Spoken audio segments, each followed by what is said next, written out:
You're tuning into the O&P Check-In, an SPS podcast. I'm Brendan Erickson, a regional sales manager at SPS. This show brings you the latest happenings in the O&P industry. We're unpacking trends and news from this tight-knit orthotics and prosthetics community. Co-hosting with me today is SPS Sales Account Manager, Stephen Hunter. Hey everyone, glad to be here. Yeah, let's go. Let's get started.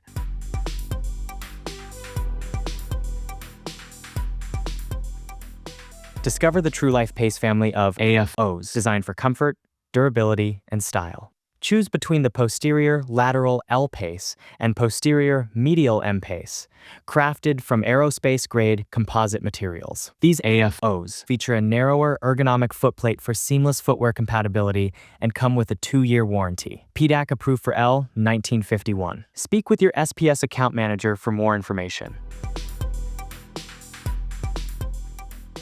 Tune in to the latest episode of the Clinical Minute, where SPS Clinical Education Specialist DeLana Finney provides a quick overview of the cutting-edge Fillauer FastPro flexible alignment system technology. Learn more about this versatile system by following the link in our show notes.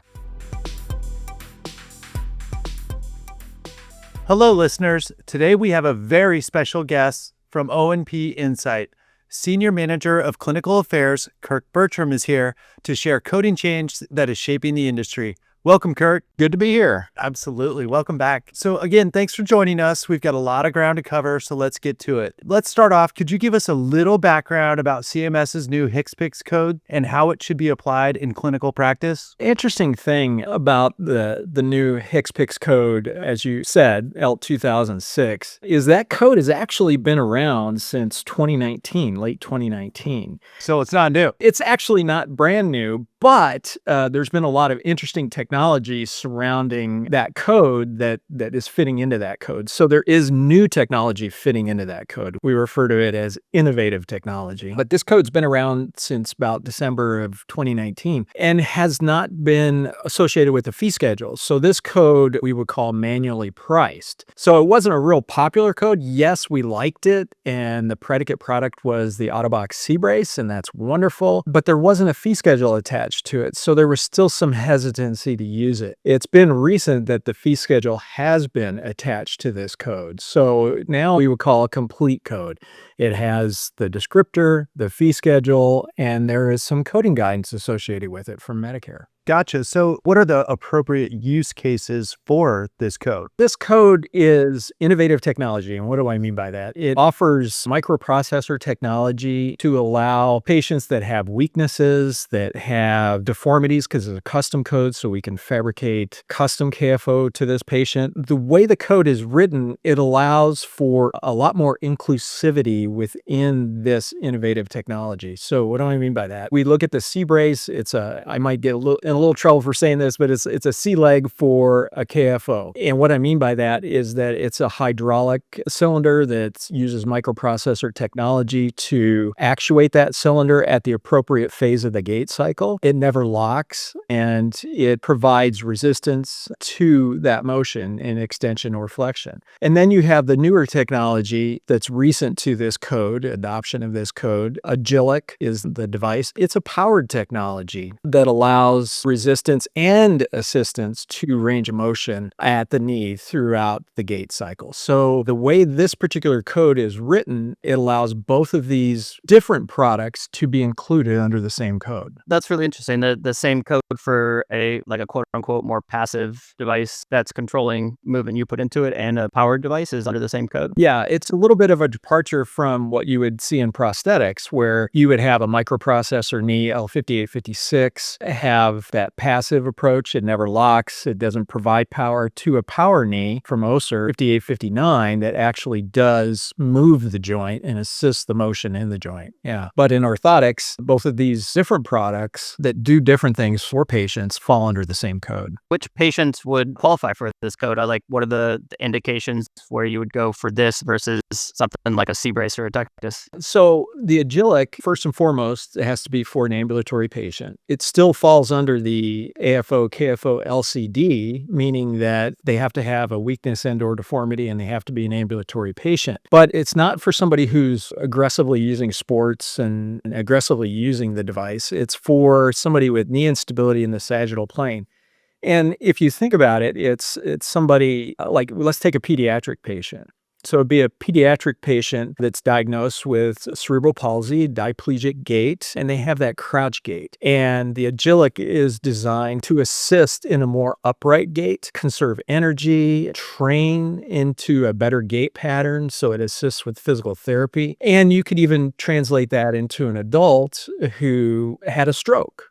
So it's that neurological patient that we're finding a sweet spot for this type of technology. So I guess maybe on like the insurance side, what's the specific criteria to determine when this is like a medically necessary device and code to use? That's always a great question to ask. And typically what we find is that if this is a patient that more than likely has had previous treatment using a KFO or flow reaction AFOs or some other type of orthotic treatment to help them with their gait, finding what they can't do and what their unmet needs are to be able to go to more of an innovative or a new technology such as Agilic. And what do I mean by that? The patient is, let's go back to our pediatric patient who's walking to and from class and school and taking a long time to do that and really fatigued. Fitting them with the Agilic would allow them to get between classes in a quicker amount of time and not be as fatigued. It'll allow them to gain strength. It'll allow them to form the things that children do every day over time. I wanted to bring up one important point, and that's the point of independence. Everybody wants to be as independent as possible. And whether you're an adult who had a stroke and now you're not as independent as you used to be, you still want to regain as much independence as possible. A child, as they grow up, wants to gain as much independence as possible. A device like the Agilic will allow these patients to be able to do more of that through enhanced mobility, through less fatigue, gaining more strength, being more mobile, and participating independently in their environment more successfully and wholly. So when deciding to use this device for code for a patient, does the patient have had to have worn or tried a different device prior? Like I said before, typically these patients, since this is new technology, will be using other orthoses. But that doesn't mean that you have to trial something and fail it before you try innovative or new technology like Agilic. No, you don't have to trial something or be in something. But it is important to note that if you are, that there's you establish continuing need, and then you establish what the patient cannot do, what their needs are, and how the Agilic will meet their unmet needs, and how it's going to improve their mobility, and meet things such as their activities of daily life, which include, and a plug for AOPA so everybody can move, which includes more than just using the restroom or walking around your house or walking to and from class.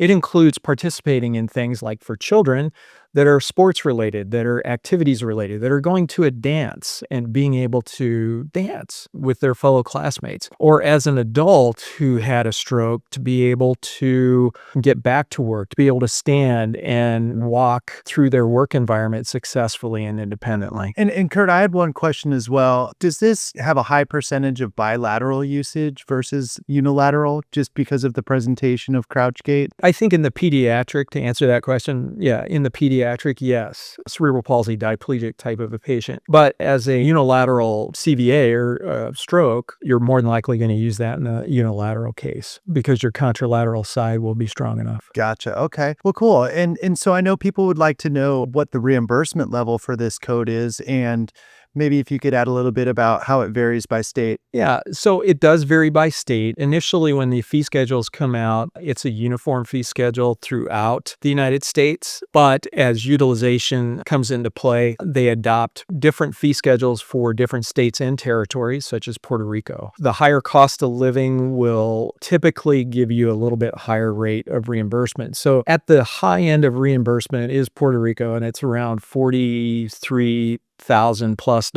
At the low end, one example would be Delaware at $38,000-ish or somewhere in that. And then the other states are somewhere in between. I would say the average is probably somewhere around $39,000. So how does a local fee schedule actually impact billing for this code for, our listeners that are looking at possibly billing that for a patient that they have that it may work well for? Really interesting question. We had a client that worked with O&P Insight, and for for a young man who had cerebral palsy, spastic diplegia, and had been wearing AFOs for years and has been doing okay, but he's very active. So the O&P facility and the clinician decided Agilic would be a great opportunity for this patient. So they fit the patient with Agilic, and it was wonderful. It was absolutely fantastic. Everything that the outcomes wanted to be patient achieved. So it was a successful treatment. They denied reimbursement, so we helped them appeal. They finally agreed after several passes with appeals to reimburse.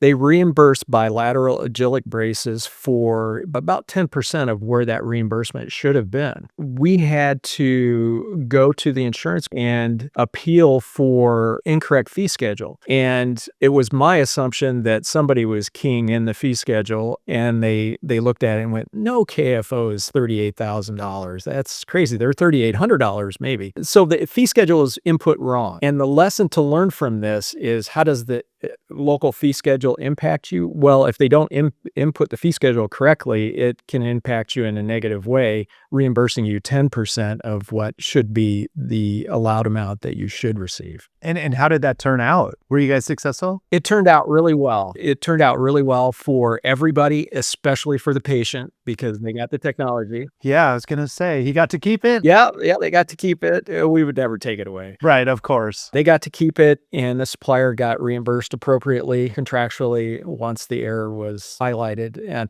there's a lot more nuance to the whole appeal process that we went through, but essentially that's what happened. And the lesson to take away from this is the advent of all this new innovative technology that we've been seeing over the years has a high price tag to it. There's L5783, which was the RevoClick device, and that had a higher price tag attached to it. And then we've had C-Brace, and we've had powered exoskeletal systems that K1007, that the price is close to $100,000. And pattern recognition, L6700 is another one that's come along. So with all these higher price tags for orthotics and prosthetics, or fee schedules, it is important that you understand where those fee schedules are within your contracts for not only your commercial payers, but your Medicaid, your MCOs. Medicare, we're pretty good on that because they're the ones that establish those codes and those fee schedules, but everybody else takes time. Since it was an error, do you think that state that is kind of evergreen now,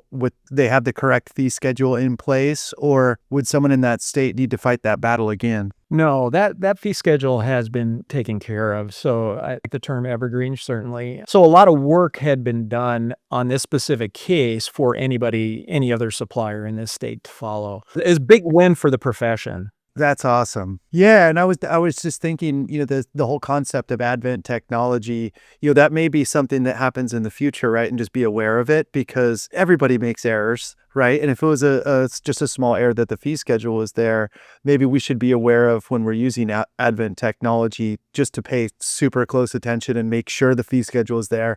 And for the listeners out there, know that you can fight and have it corrected. And with something like this, it is very evident that something went wrong. Yeah. Especially when we got to the point from it not being covered to it being covered. They're like, okay, well, now we agree with your medical necessity. We agree with the need, policy coverage, everything lines up. That's great. We're going to pay you for it. We're still not over, right? What are you going to pay me? Well, not quite as much as I had anticipated, about 10% of where I thought I'd be. So it is extremely important. Just because a new code comes out does not mean that, oh boy, the floodgates open for all payers. All payers are really eager to reimburse you for it, and they just want to come in line with Medicare, and they just can't wait for those updates to come from Medicare so they can update their own fee schedules. It doesn't work that way, and it takes time. Interestingly enough, here's another nuance. Pattern recognition came out. They gave it the code L6700. What's interesting about that code is that it's been reused or refurbished, or however you want to term it. Years ago, it described a terminal device, which was a hook. I bet you that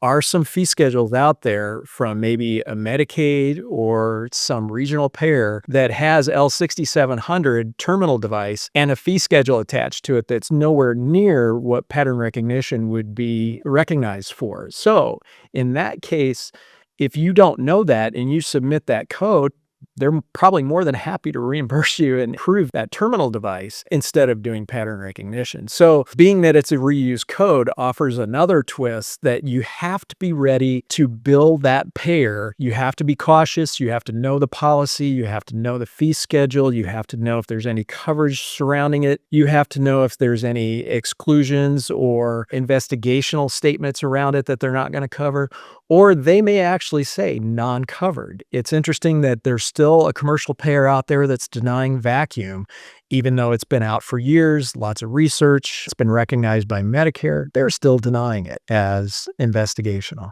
Wow. It does give me a little feeling of security that, a precedent has been set, with your guys' kind of landmark win there. And it's just good to know for our listeners that there is security if this does happen to you, that there's a little precedent set here, and that you guys, with your offering at O&P Insight, can certainly help with this, and not to be too scared when it does happen, because it probably will happen. Yeah, and sure, we're going to hear more stories of this. And with innovative technology beyond Agilic, since that's the one we're talking about today, we offer that documentation support. So what do you need to have not only in your physician documentation, but what do you need to have in your clinical documentation?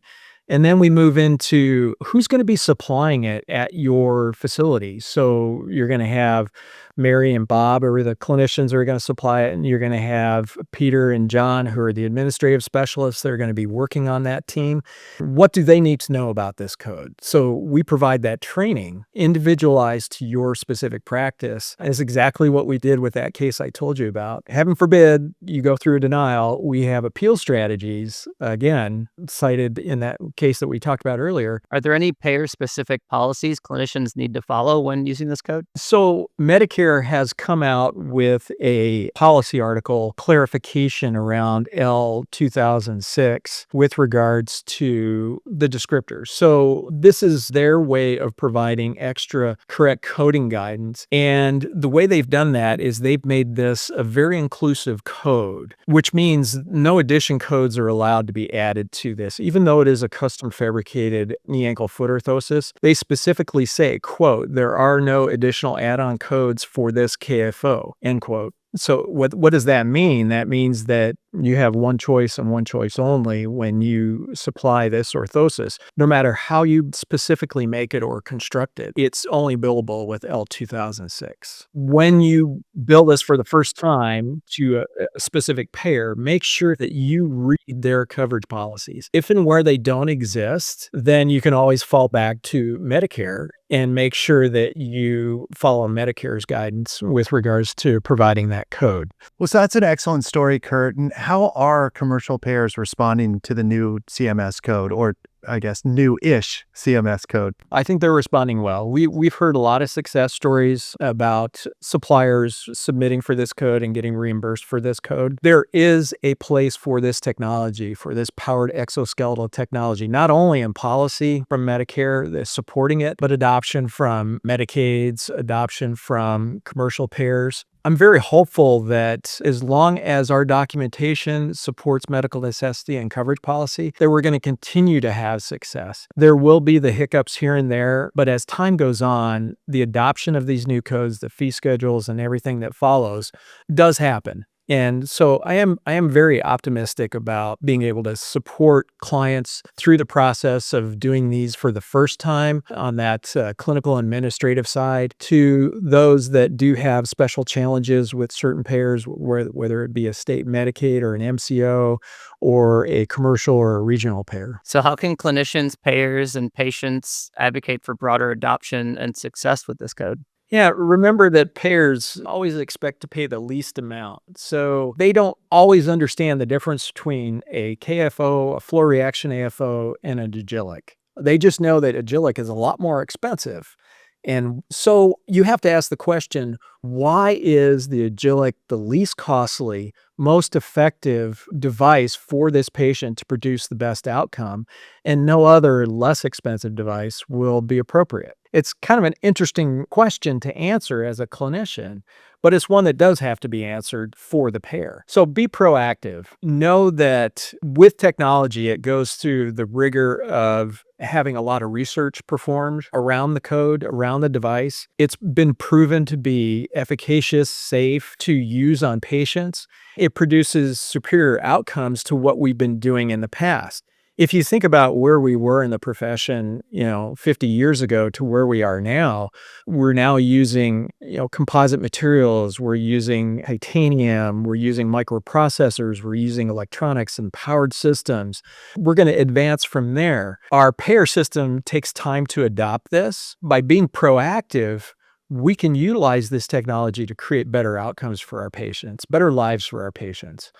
So be proactive, look for those patients that will be successful in the utilization of new technology, fight the good fight. So when a payer, just like the one that we talked about earlier, isn't reimbursing properly, doesn't have the same reciprocity with everybody else around them, it's evident that something went wrong and it needs to be corrected. When they say, no, your patient can be just fine with what they have, say, no, that's not correct. And let me tell you why. And to what Brendan said earlier, tell that story. It's so important to tell the story of the patient because they all have one and it's theirs. And when the payer gets to the point of authorizing that and writing that check for everything, they need to know that that patient is going to be better off because they went and saw you and you recommended this technology. And in the end, that's what everybody wants. Payer wants a successful outcome. We want a successful outcome, and the patient certainly deserves and has earned that successful outcome. Absolutely. And I'll just say from my own experience, when you talk about being proactive, I was unaware of this device until I was trained on it, just in a very small sense. And my mind was blown. We touched on it multiple times just through our questions, but if you had a summary for our listeners of what services and O&P Insight can offer to anyone that wants to provide this product, how can you help navigate these complexities? Yeah, so it's one of the things that our mission statement brings forward is to help those independent businesses and suppliers thrive. And we do that through assistance throughout revenue cycle management. We do that through specific training for new codes or new employees, such as administrative employees or clinicians, correct coding, documentation that's defensible. So in the case of a denial, you're not having to run out and get new documentation because we've already trained you how to create it up front, to helping you with those appeals and those denials all the way through administrative law judge hearings. In a holistic approach, you have to have a good functioning business to be able to be healthy and provide services for patients. So without having a healthy business, you're going to be so worried about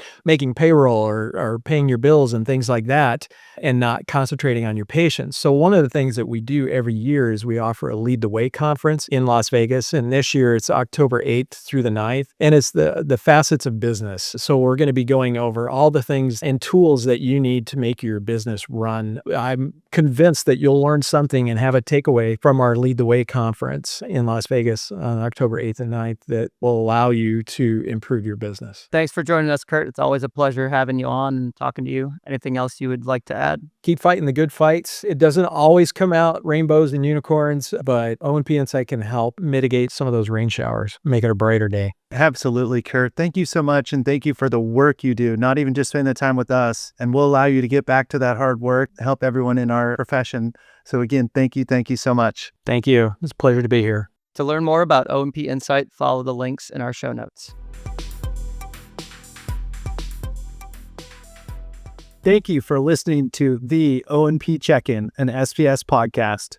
We hope you enjoyed the episode. And if you did, be sure to leave a review and subscribe to the show on Spotify, Apple Podcast, or wherever you listen to your podcasts. Have a question or topic suggestion? Email us at spspodcast@spsco.com. See you next time.